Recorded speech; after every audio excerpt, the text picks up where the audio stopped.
అన్నటువంటి అభిప్రాయాన్ని ప్రభువుకి తెలియజేశాడు. సరే, ప్రభు ఏమన్నాడంటే, ఓకే పేతురు అలాగే నడు అన్నాడు. ప్రభు నడుస్తున్నా నడువు అన్నాడు. పడవలో నుంచి, ఆ దోణిలో నుంచి పేతురు ఏం చేశాడంటే ఒక కాలుని తీసుకొచ్చి నీళ్ళల్లో మోపాడు. కాళ్ళు నీళ్ళలోకి ఒక నేల మీద పెట్టినట్టుగా ఉంది. పేతురులో ధైర్యం వచ్చింది. మరొక కాలు తీసుకొచ్చి నీళ్ళల్లో పెట్టి నిలబడ్డాడు. నిలబడి ప్రభువును చూస్తూ, ప్రభువును ఆరాధిస్తూ, ప్రభువా ప్రభువా అని ప్రభువును చూసుకుంటూ నడుస్తూ ఉన్నాడు. ప్రభువు పిలుస్తూ ఉన్నాడు, రా రా అలాగే నడు వచ్చే అన్నాడు.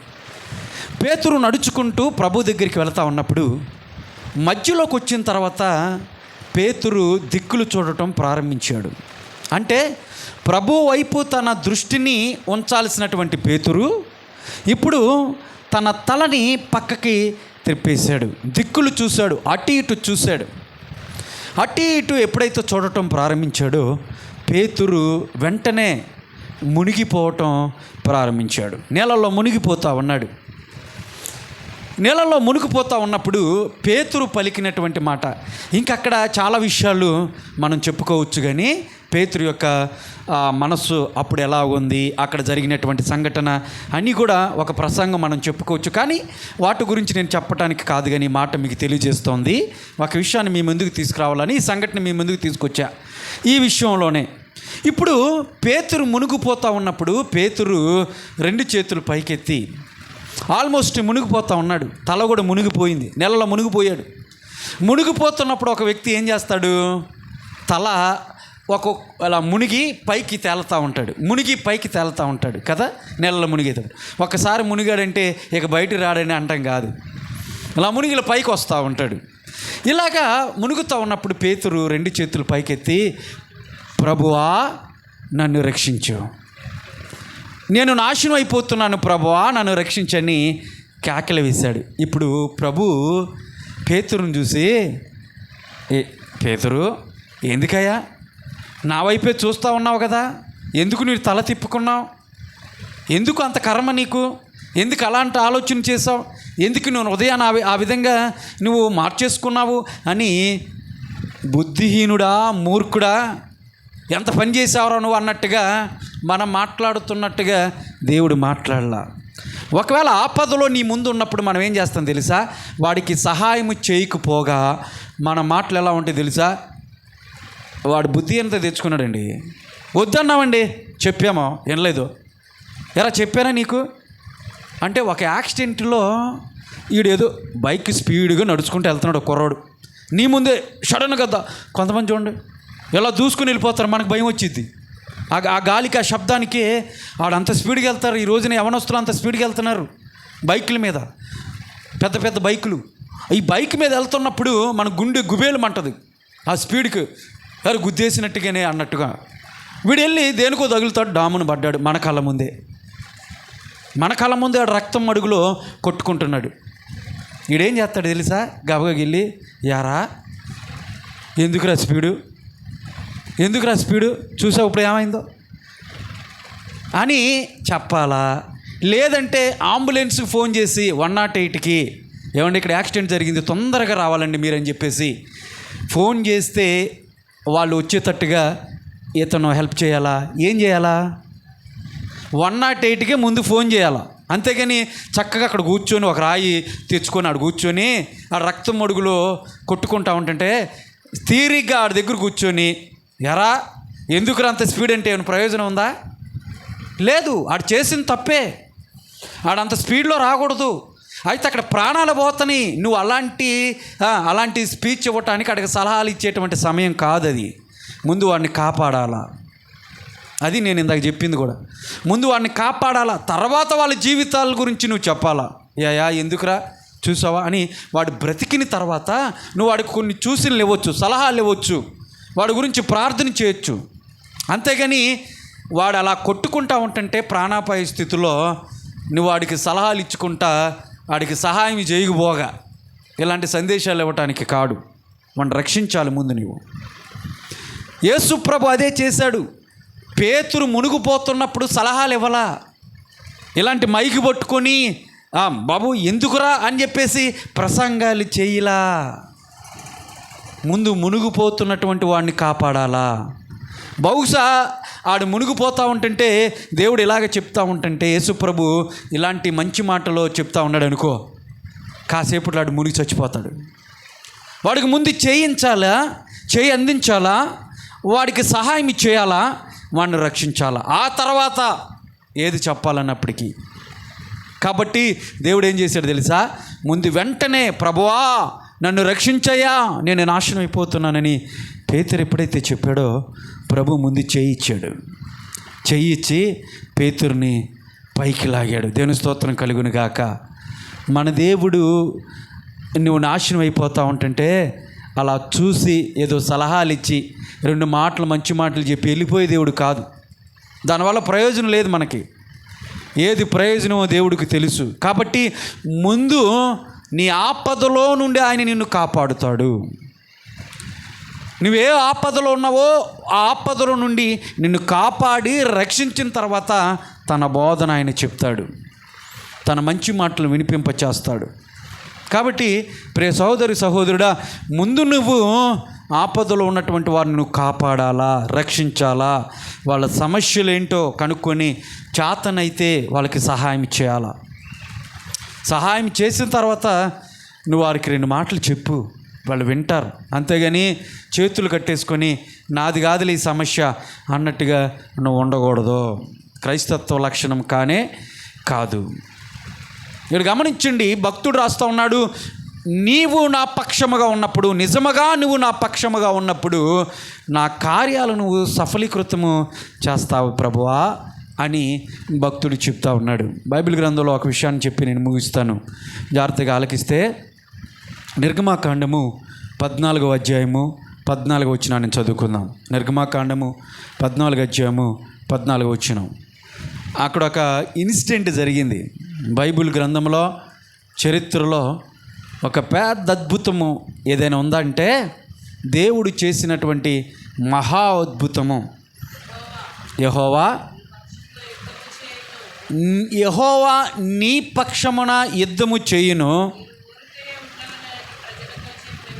మీరు ఓరకనే ఉండవలనని ప్రజలతో చెప్పాను. యెహోవా మీ పక్షమున, ఆయన మన పక్షమున ఉండి ఆయన యుద్ధము చేసేవాడని ఇక్కడ మోషే చెప్తా ఉన్నాడు.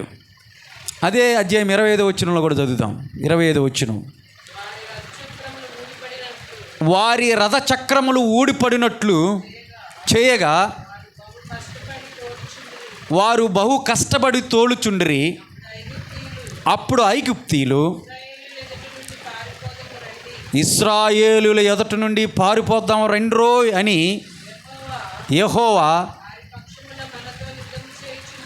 యెహోవా వారి పక్షమున మనతో యుద్ధము చేయుచున్నాడని వారు ఒకరికొకరు చెప్పుకొని అక్కడి నుంచి అంట పారిపోయారంట. దేవుని స్తోత్రం కలుగును గాక. ఆయన మన పక్షమున పోరాడే దేవుడు, ఆయన మన పక్షమున యుద్ధము చేసే దేవుడు. సాతానుగాడు ఒకవేళ నీ యొక్క జీవితంలోకి శత్రువు వాడే కాబట్టి నీ జీవితంలోకి అనేకమైనటువంటి శోధనలు తీసుకొచ్చి ఇక ముందుకు వెళ్ళలేవు, నీ వల్ల కాదు, ఇక్కడతో నీ పరిస్థితి అయిపోయింది, నీ బ్రతుకు నీ జీవితం ఇక్కడతో అంతం, నీకెవరు సహాయం చేయరు అన్నట్లుగా నీ జీవితాన్ని శాసిస్తూ ఉన్నట్లయితే దేవుడు గనక నీ పక్షముగా ఉన్నప్పుడు నీకు సహాయం చేసేటువంటి వాళ్ళు ఎవరు లేరేమో.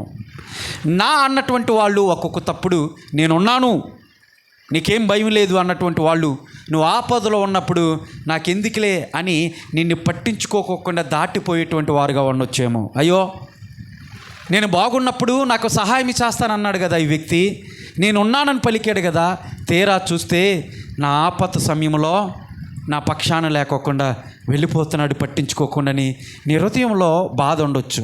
ఒక్కొక్కసారి నా అన్నటువంటి వాళ్ళే, నీ బంధువులే, నీ స్నేహితులే, నీ సొంత నీ కడుపున పుట్టినటువంటి బిడ్డలే నాకెందుకులే ఏమైపోతే అన్నట్టుగా నిన్ను పట్టించుకోకుండా వాళ్ళ స్వార్థాన్ని చూసుకొని వెళ్ళేటువంటి పరిస్థితులు ఉన్నప్పుడు నీ హృదయం గలిబిడితో ఆందోళనతో నిండిపోయి ఉండొచ్చేమో. అయ్యో ఎవరు నాకు సహాయం చేస్తారు, ఎవరు నా పక్షాన ఉంటారు, ఎవరు నన్ను విడిపిస్తారు, ఎవరు నాకు సహాయం చేస్తారని చెప్పేసి తప్పుడు నువ్వు ఆలోచిస్తూ ఉన్నప్పుడు మన దేవుడికి ఒక పేరు ఉంది. ఏంటి తెలుసా? ఆయనకి ఎబినేజర్ అని పేరుంది. ఏం పేరు చెప్పండి, గట్టి చెప్పండి, మీరు చెప్పాలి ఈ మాట. ఏం పేరు? ఎబినేజర్. ఎబినేజర్ అన్న మాటకు అర్థం ఏంటి తెలుసా? సహాయకుడు. మన దేవుడు సహాయం చేసే దేవుడు ఆయన. కాబట్టి ఎవరు సహాయం చేసినా చేయకపోయినా నీకు సహాయం చేస్తాడు. నీ పక్షమున ఆయన యుద్ధం చేసే దేవుడు. దేవుని స్తోత్రం కలుగును గాక. నీ పక్షమున ఆయన యుద్ధం చేస్తాడు. సాతానుడు యుద్ధం చేస్తాడు. ఏదైతే నీకు ఎదురుగా సవాలు విసురుతుందో ఓరకనే నువ్వు చూస్తూ ఉన్నా అంటాడు దేవుడు. నా బిడ్డ, నువ్వేం కంగారు పడమాక. ఎందుకు గాబరపడుతున్నావు? నువ్వు నిలుచుండు, చూడు, అంతే. నువ్వు చేయాల్సింది ఒకటే, నువ్వు చూడు. నేను యుద్ధం చేస్తా, నువ్వు కాదు, నేను యుద్ధం చేస్తానని దేవుడు చెప్తున్నాడు. ఆయన మన పక్షమున యుద్ధం చేసేటువంటి దేవుడు. వాస్తవంగా ఇశ్రాయేలు ప్రజలు ఐగుప్తుల నుండి విడిపించిన తర్వాత దేవుడు మోషేని నాయకుడిగా చేశాడు. వాళ్ళని విడిపించిన తర్వాత మోషే చాలా అద్భుత కార్యములు జరిగించాడు. సుమారుగా 35 అద్భుతాలు దేవుడు మోషే చేత చేయించినప్పుడు అతను పట్టుకున్నటువంటి కర్ర, ఒక కర్ర చేత 15 అద్భుతాలు చేశాడు. కర్ర కింద పడితే పాము అయిపోయిందంట. అలాంటి అద్భుతాలు దేవుడు ఐగుప్తులో 10 తీర్పులు చేసి 15 అద్భుతాలు కర్ర చేత మోషే చేత చేయించాడు. ఎట్టకేలకు ఐగుప్తులో బానిసత్వంలో నుంచి తన జనులను విడిపించి నడిపిస్తూ వస్తూ ఉన్నాడు. ఈ నడిపించుకుంటూ వస్తూ ఉన్నప్పుడు ఈలోపు ఎదురుగా వాళ్ళకు ఒక సమస్య ఏర్పడింది. కొన్ని దినాలు, ఎన్నో దినాలు కూడా ప్రయాణించలేదు వాళ్ళు. అలా ప్రయాణించారో లేదో ఎదురుగా వాళ్ళకు ఒక పెద్ద సమస్య ఏర్పడింది. ఏంటి ఆ సమస్య అంటే, ఒక సముద్రం నిలబడి ఉంది. దాని పేరు ఎర్ర సముద్రము. ఇప్పుడు ఈ సముద్రాన్ని దాటి వాళ్ళు ముందుకు వెళితేనే వాళ్ళు మిగతా ప్రయాణం కొనసాగిస్తారు. వారు ఏ ప్రాంతానికైతే వెళ్ళాలో, ఏ దేశానికైతే వెళ్ళాలో ఆ దేశానికి వెళ్ళేటువంటి మార్గంలో ఈ ఎర్ర సముద్రము నిలబడింది.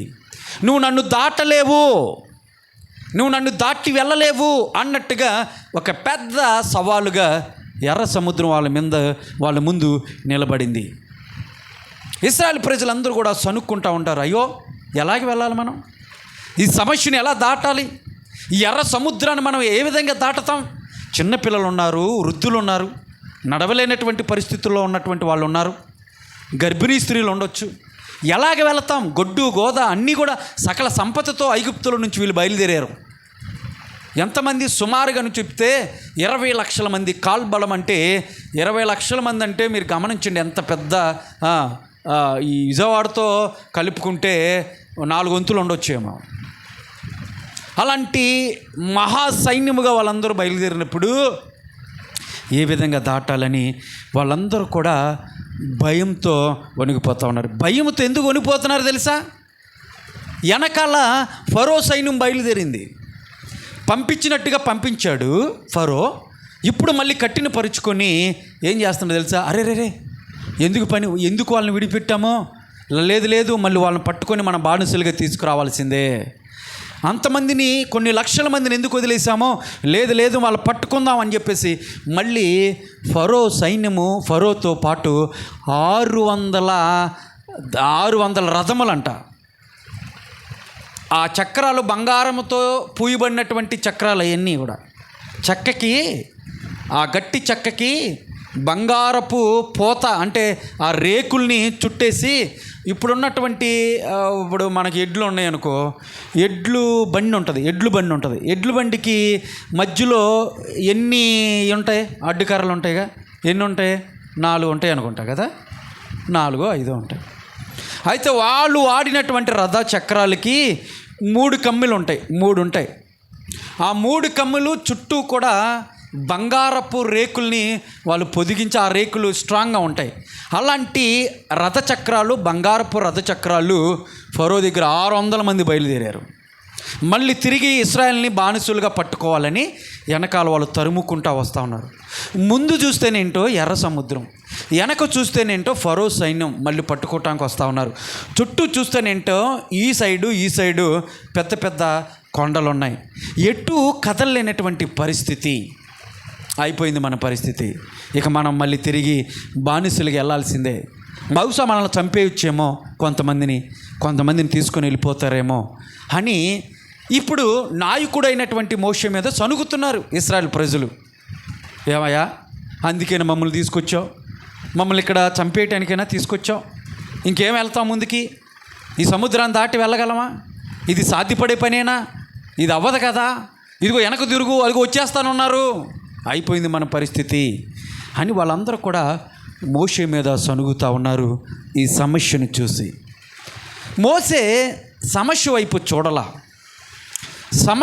చూడాల, వాళ్ళ మాటలని కృంగుదల కూడా తెచ్చుకోవాలా. సమస్య నుంచి విడిపించేటువంటి దేవుడు ఒకడున్నాడు, ఆయనకు సమస్తము సాధ్యమే అని ఎరిగినటువంటి మోషే దేవుని వైపు కన్నులెత్తి చూశాడు. అంటే మనం ఇక్కడ నేర్చుకోవాల్సినటువంటి పాఠం ఏంటంటే, సమస్య నీ ముందు నిలబడినప్పుడు 4 ద్వారాలు మూసుకుపోయినాయండి, నేను ఇక బయటికి రావటానికి ద్వారం లేదు, దారి లేదు, మార్గం లేదు, అన్నీ మూసుకుపోయినాయి, నా సమస్యతో ఇక్కడ నేను చచ్చిపోవాల్సిందే. అది ఏ సమస్య అయినప్పటికీ కూడా, బహుశా నీ కుటుంబ సమస్య కావచ్చేమో, నీ కుటుంబంలో నువ్వు ఫేస్ చేస్తున్నటువంటి పరిస్థితి, నిన్ను విడిచిపోయినటువంటి పరిస్థితి, నా అన్నటువంటి వాళ్ళే నిన్ను విడిచిపోయి నిన్ను ఒంటరిగా వదిలిపెట్టి వెళ్ళిపోయారేమో. నీ కర్మ, నీ జీవితాన్ని నువ్వు అనుభవించు, నువ్వు అలా ఉండాల్సిందే, నువ్వు అలా చావాల్సిందే అని నా అన్నటువంటి వాళ్ళు, నీ కుటుంబ సభ్యులే నిన్ను వదిలిపెట్టేసినటువంటి పరిస్థితి ఏర్పడినప్పుడు, నీ సమస్యను చూసి నీ చుట్టుపక్కల ఉన్నటువంటి వాళ్ళు హేళనగా మాట్లాడుతూ ఉన్నారేమో, హేళనగా మాట్లాడుతూ ఉంటారు. సహాయం చేయకపోగా ఇలాగే జరగాలి ఈవిడికి, ఇలాగే జరగాలి ఈయనకి, ఇదే కదా నేను ఆశించింది, వీళ్ళు ఈ విధంగా ఉండాలనే కదా మేము అనుకున్నది అన్నట్టుగా నీ చుట్టూ ఉన్నటువంటి వాళ్ళే నువ్వు నాశనం అయిపోతూ ఉంటే, నువ్వు బాధపడుతూ ఉంటుంటే, నేను అవమానకరంతో నిన్ను హేళనగా మాట్లాడుతున్నటువంటి వాళ్ళు. ఇక దారి లేదండి ఆవిడ రావటానికి, ఇక దారి లేదండి, ఏ కోస కూడా ఆయన బయట రావటానికి ఈ ఆపద నుంచి లేదన్నప్పుడు నేను చెప్తున్నాను, ప్రియ సహోదరి సహోదరుడా, నా దేవుడు సెలవిస్తున్నటువంటి మాట ఏంటి తెలుసా? ఒకవేళ నువ్వు చూస్తున్నటువంటి నీ కన్నులకు, లేదంటే నీ ఎదుటి వ్యక్తి కన్నులకు మార్గాలన్నీ మూసుకుపోయాయి అని నీకు కనిపించుండొచ్చేమో, కానీ ప్రభు నీ పక్షాన ఉంటే 4 ద్వారాలు మూసుకొని ఉన్నప్పటికీ కూడా ఏదో ఒక ద్వారము, 5వ ద్వారము నీకు తెరిసే ఉంచుతాడు దేవుడు. దేవుని నామానికి మహిమ కలుగును గాక. ఆ ద్వారం ఎప్పుడు తెరవబడే ఉంటుంది, నీకు ఒక ద్వారం. కాబట్టి ఇక్కడ ఎర్ర సముద్రము లాంటి ఆపద నీ ముందు నిలబడి, ఎర్ర సముద్రం లాంటి శత్రువు నీ ముందు నిలబడి నువ్వు దాటలేవు అన్నట్టుగా నీకు సవాలు విసురుతుంటే, దేవుడు గనక నీ పక్షాన ఉంటే ఇక్కడ ఎలాంటి కార్యం జరిగిందో నీ వ్యక్తిగత జీవితంలో కూడా దేవుడు కార్యం చేయాలని ఇష్టపడతా ఉన్నాడు. కారణం ఏంటి తెలుసా? ఆయన నీ పక్షాన ఉంటే నీ కార్యములు ఆయన సఫలీకృతం చేసే దేవుడు. కాబట్టి మోషే ఎప్పుడైతే దేవుని వైపు తిరిగి ప్రార్థన చేశాడో అక్కడ జరిగినటువంటి అద్భుతం ఏంటి తెలుసా ప్రియులరా? ఇప్పుడు తూర్పు దిక్కు నుండి ఒక గాలిని రేపాడంట దేవుడు. తూర్పు దిక్కు నుండి ఒక గాలిని ఆయన దేవుడు రేపినప్పుడు ఆ బలమైనటువంటి గాలి ఆ ఎర్ర సముద్రం మీద పడిందంట. ఎర్ర సముద్రం మీద పడినప్పుడు ఎర్ర సముద్రం 2 పాయలు అయిపోయింది. దేవుని స్తోత్రం కలుగును గాక. హల్లెలూయా. బలమైనటువంటి గాలి. ఇక్కడ మనం ఆలోచించాల్సిన విషయం ఏంటి తెలుసా? ఇక్కడ జనులందరూ ఇక్కడ ఉన్నారు, ఎర్ర సముద్రం పక్కనే నిలబడి ఉన్నారు. వీళ్ళు చూస్తుండగానే బలమైనటువంటి గాలి అంటే మరి వీళ్ళ మీద రాలేదా? వీళ్ళని టచ్ చేయలేదా? టచ్ చేయలా. అది దేవుడు చేసేటువంటి అసాధారణమైనటువంటి కార్యం. ఒకవేళ ఆ గాలి గనక ఈ జనుల మీద పడితే ఒక్కొక్కడు ఆ గాలికి, ఇక్కడ ఉండాల్సిన వాడు అమెరికాలో ఉంటాడు, ఒకడు కొట్టుకుపోయి, చిన్న గాలి వస్తేనే మనం కొట్టుకుపోతూ ఉన్నాయి, వాహనాలు, ఇల్లు అన్నీ కొట్టుకుపోతూ ఉన్నాయి. దేవుడు సముద్రాన్నే పాయలు చేసినటువంటి బలమైనటువంటి గాలికి ఎక్కడెక్కడో పడిపోయి ఉండేవాళ్ళు, కానీ వాళ్ళ మీదకి వచ్చిందా? రానివ్వాల. మరి వాళ్ళు ఎక్కడో ఉన్నారా? లేదు, సముద్రం దగ్గరే ఉన్నారు. కానీ సముద్రము మీద మాత్రమే దేవుడు గాలి పడేలాగా చూశాడు. ఆ తీవ్రమైనటువంటి బలమైనటువంటి గాలి ఉద్రిక్తకు ఎర్ర సముద్రము 6500 అడుగులు ఉన్నటువంటి ఆ సముద్రము 2 పాయలుగా చీలిపోయింది. దేవుడు చేసినటువంటి అద్భుతమైనటువంటి కార్యము. ఆరిన నేలగా ఏర్పడిపోయింది. ఆ ఎర్ర సముద్రం అంతా నీళ్లు 2గా పాయలైపోయి 2 గోడలుగా నిలబడిపోయినాయి అంట. 2 గోడలుగా నిలబడిపోయినాయి. ఒక పక్కన ఆరిన నేల చేశాడు, ఒక పక్కన గోడలుగా చేశాడు. అంటే ఎంత చలి ఉంటే కానీ, ఎంత ఉష్ణోగ్రత ఉంటే, ఇప్పుడు చలికాలంలో బాగా టెంపరేచర్ తగ్గిపోయింది అనుకోండి, ఇప్పుడు ఫ్రిడ్జ్ ఏమైంది, ఫ్రిడ్జ్లో డీప్ ఫ్రీజర్లో మనం ఏదైనా పెడితే ఏమైపోద్ది, రాయిలాగా అయిపోద్ది. ఒక టమాటాని తీసుకొచ్చి పెట్టండి, ఒక టమాటాని తీసుకెళ్ళి పెడితే 1 గంటకి రాయిలాగా అయిపోద్ది. చాలా గట్టిగా రాయిలాగా ఉండదు, కొడితే తల కూడా పగిలిపోద్ది. చూసారు ఎప్పుడైనా? అది అంటే అంత సెన్సెస్ ఉన్నప్పుడు రాయిలాగా అయిపోద్ది. ఇప్పుడు అంత కూలింగు ఇటు గోడలాగా చేసేలా చేశాడు దేవుడు, అటు ఇటు మధ్యలో ఆరిన నేల చేశాడు. ఇక్కడ అద్భుతం చేశాడు కదా. వెనకాల ఫరో సైన్యం వస్తుంది. ఇప్పుడు మోషే ప్రార్థన చేయగానే 2 అద్భుతం ఏంటి తెలుసా? ఈ యొక్క 600 రథ చక్రాలని దేవుడు ఆపాలా, లేదంటే వాళ్ళు వెనకాల వచ్చి వీళ్ళు నడుస్తూ ఉన్నప్పుడు వీళ్ళని చంపేయచ్చు, వీళ్ళని పట్టుకొని వెళ్ళొచ్చు. అందుకని దేవుడు ఏం చేశాడంటే వాళ్ళకి అడ్డుగా నిలబడ్డాడు. కారణం ఏంటి తెలుసా? యుద్ధము యెహోవాదే. దేవుని స్తోత్రం కలుగును గాక. అక్కడ ఎవరైనా యుద్ధం చేస్తున్నారా? మీరు ఓరకనే నిలుచుండి చూడండి అన్నాడు దేవుడు. అరే మీ పని మీరు చూసుకుంటూ వెళ్ళిపోండి, నేను చెప్పిన పని మీరు చేసుకుంటూ వెళ్ళిపోండి, మీ పక్షాన యుద్ధం చేసేది నేను, అది నాకు వదిలేయండి, నాకు వదిలేయండి, నేను చేసుకుంటా. దేవుడు చెప్పినటువంటి వాగ్దానాన్ని ఇక్కడ నెరవేర్చాడు. ఇక్కడ ఇశ్రాయేలు ప్రజలకి వెనకాల ఫరో సైన్యానికి అడ్డుగా నిలబడి ఒక మేఘ స్తంభముగా దేవుడు నిలబడ్డాడంట. చూడండి, ఒక మేఘ స్తంభముగా, పెద్ద మేఘ స్తంభముగా దేవుడు నిలబడ్డాడు. ఈ మేఘ స్తంభము 2 విధాలుగా ఉంది. ఒకటేంటో తెలుసా? అవతాలు ఉన్నటువంటి జనులకి చల్లటి నీడగా కనపడతా ఉంది. ఇక్కడ నిలబడ్డాడు దేవుడు. ఇటువైపు ఇశ్రాయేలు నడుస్తూ ఉంటే ఇశ్రాయేల్కి మేఘస్తంభముగా చక్కగా నీడనిచ్చేటువంటి ఆ మేఘస్తంభముగా నిలబడ్డాడు. ఇటువైపు వెనక్కి తీసిన ఫరో సైన్యము వస్తూ ఉంది. ఫరో సైన్యము వీళ్ళని దాటి, దేవుని దాటి వెళ్ళకోకుండా దేవునికి ఈ భాగాన అగ్నిస్తంభముగా ఉన్నాడు. దేవుని స్తోత్రం కలుగును గాక. అగ్నిస్తంభముగా నిలబడ్డాడు. ఒకవైపు మేఘస్తంభముగా ఉన్నాడు ఇశ్రాయేల్కి, ఒకవైపున దేవుడు ఎలా ఉన్నాడు? అగ్నిస్తంభముగా ఉన్నాడు. అగ్నిని దాటి వాళ్ళు ముందుకు రాలేక భయక్రాంతులై ఇప్పుడు ఒకళ్ళు చెప్పుకుంటున్నారు, అయ్యో ఇప్పుడు వాళ్ళు ఆరాధిస్తున్నటువంటి దేవుడు యెహోవా వారు పక్షాన మన మీద యుద్ధం చేస్తూ ఉన్నాడు, ఆయన యుద్ధం చేస్తూ ఉన్నాడు. కాబట్టి ఈ యుద్ధంలో మనం గెలుపొందలేము, పరుగులెత్తుదాం రండిరా ప్రాణాలను అరిచేతులు పెట్టుకొని వాళ్ళు వెనకకి తిరిగి పరుగులెత్తేసారంట. ఇప్పటికీ కూడా సైంటిస్టులు అక్కడ పరిశోధనలు చేసి ఆ సముద్రంలో తర్వాత ఇశ్రాయేల్ ప్రజలు ఆ రాత్రిపూట దాటి వెళ్ళిపోయిన తర్వాత వీళ్ళు కూడా వెళ్ళిపోదామని చెప్పేసి అంట ఫరో సైన్యం కొంతమంది ఆ సముద్రంలో 6 నెలల్లో ఉంది కదా, నేల కనపడుతూ ఉందిగా, ఇశ్రాయేల్ దాటి అవతలకి వెళ్ళిన తర్వాత సముద్రాన్ని దాటి వీళ్ళు కూడా వెళ్ళిపోదామని చెప్పేసి వచ్చేసారంట. ఈ లోపు దేవుడు ఏం చేశాడు తెలుసా? ఈ రెండు గోడల్ని మళ్ళీ లోపలికి తీసి, అంటే ఈ సముద్రాన్ని 2 గోడలుగా నిలిపాడు కదా, ఆ నేలను మళ్ళీ యథావిధిగా వదిలేస్తే ఆ నేలల్లో మునిగి చచ్చిపోయారు.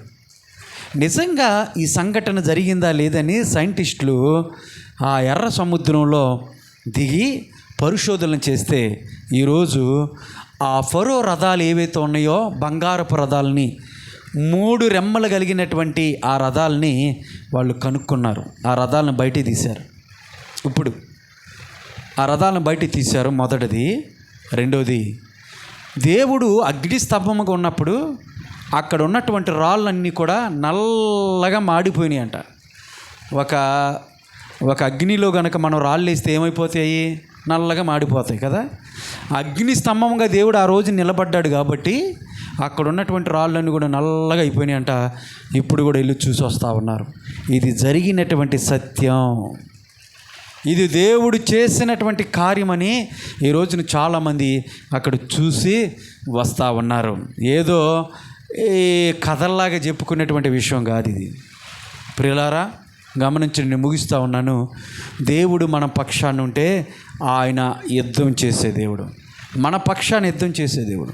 బహుశా నీ జీవితంలో కూడా ఎర్ర సముద్రం లాంటి సవాలు నీ ముందు నిలబడిందేమో, వెనకాల ఫరో సైన్యం లాంటి వాళ్ళుగా నీ జీవితంలో నిన్ను నాశనం చేయాలని వాళ్ళు వెంటాడుతూ ఉన్నారేమో.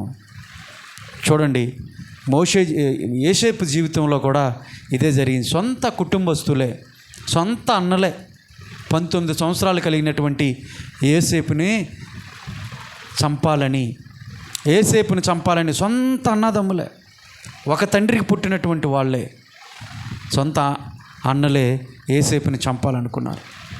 యోసేపు మీద విషపు చూపు చూపారంట, ద్వేషాన్ని పెంచుకున్నారు, సమయాన్ని చూస్తూ ఉన్నారు. సమయం చూసి యోసేపుని చంపాలని గోతిలో వేశారు. అక్కడి నుంచి అమ్మి వేసినట్లుగా యోసేపు జీవితంలో ఎన్ని కష్టాలు అనుభవించాడో. నీ జీవితంలో కూడా ఒక్కొక్కసారి అలాంటి అనుభవాలు రావచ్చు.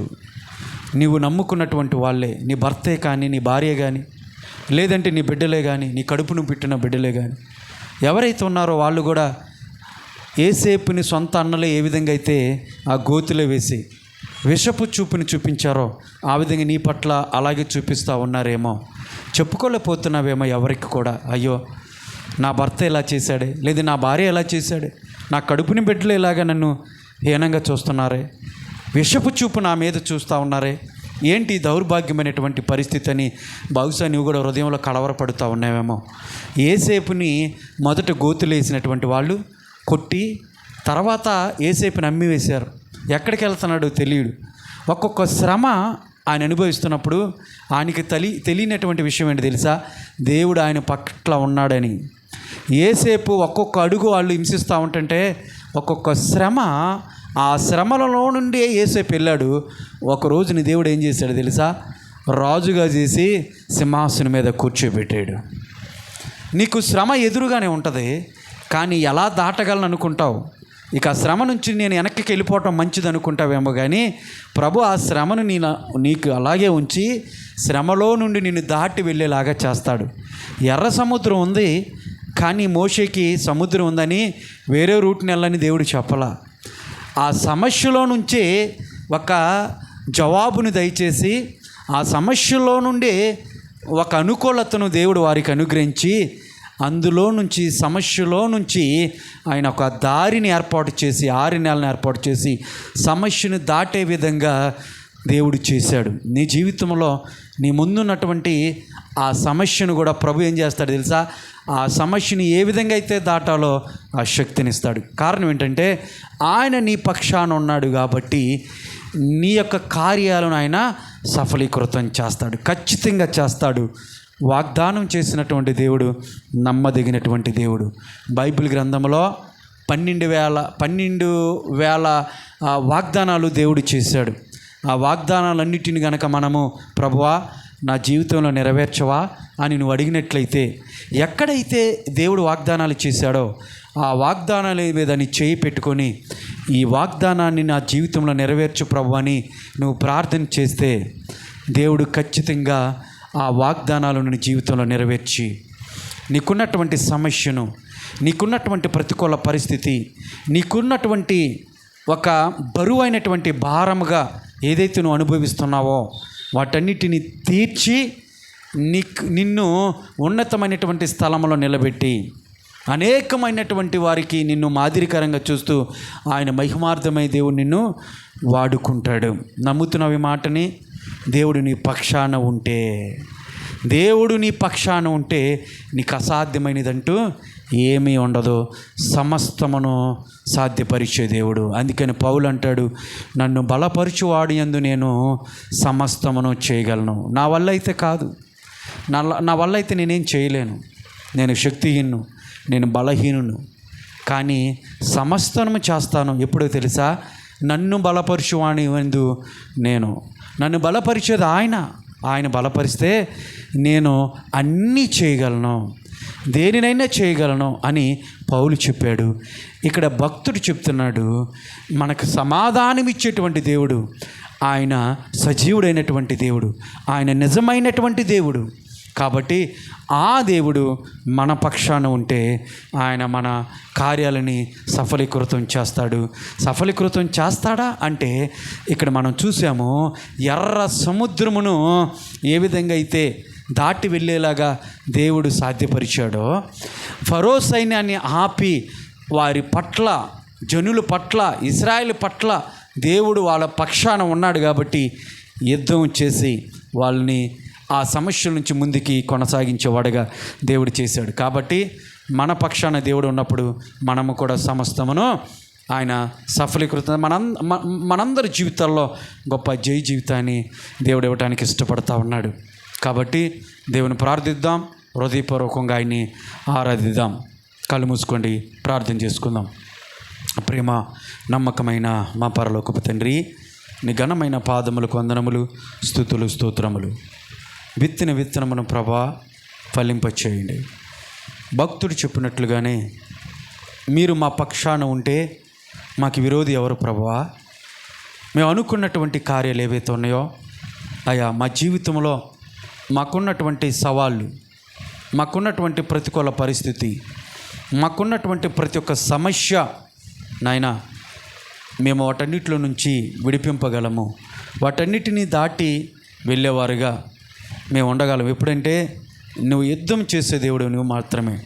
మా పక్షా నుండి యుద్ధం చేసే దేవుడు నువ్వే. మా పక్షా నుండి మమ్మల్ని బలపరిచే దేవుడు నువ్వే. మా పక్షా నుండి ప్రభువా మమ్మల్ని స్థిరపరిచే దేవుడు నువ్వే. మా ధైర్యము నువ్వే, మా ఆశ్రయదుర్గము నువ్వే, మా బలము నువ్వే, మా శక్తి నువ్వే, మా కోట నువ్వే తండ్రి. కాబట్టి ఏ బిడ్డైతే నిన్ను ఆశ్రయించారో వారి పక్షాన ఉండి ప్రభా మీరు సమస్తమును సఫలీకృతము చేసే దేవుడు. కాబట్టి ఇదిగో నాయనా, మా పట్ల మీరుండి నాయనా, ఇదిగో మా పరిస్థితులన్నిటిని మెరుగుపరిచి, అభివృద్ధిపరిచి నాయన ప్రభా మా హృదయంలో ఉన్నటువంటి కలవరమును నాయన, ఆందోళన తీసివేసి, భయాన్ని తీసివేసి, మేము ఎదుర్కొంటున్నటువంటి ప్రతి ఒక్క సమస్య నుంచి మమ్మల్ని విడిపించి నీ నామానికి మహిమ తెచ్చుకోమని ప్రార్థిస్తున్నాను. కూడి వచ్చినటువంటి పెద్దలను దీవించండి, ఆశీర్వదించండి. ఈ ప్రాంతాన్ని దీవించండి ప్రభువా. ప్రతి ఒక్క కుటుంబాన్ని, వాళ్ళ బిడ్డలను, వాళ్ళ వ్యక్తిగత జీవితాలను, వాళ్ళ యొక్క పోరాటాలను, వాళ్ళ యొక్క పనులను అన్నిటిలో కూడా మీరు తోడుగా ఉండి ప్రతి ఒక్కరిని బలపరిచి నీకు మరింత దగ్గరికి రావటానికి నీ అద్భుతమైనటువంటి కార్యములు ఆయా మీరే జరిగించి నీ వైపు ఆకర్షింపచేసి నీ నామానికి మహిమ తెచ్చుకోమని, ఘనత, మహిమ, ప్రభావములు నీకు ఆరోపిస్తూ నజరుడైన యేసుక్రీస్తు నామం పేరట అడిగి వేడుకొనుచున్నాను తండ్రి. Amen, amen. పరలోక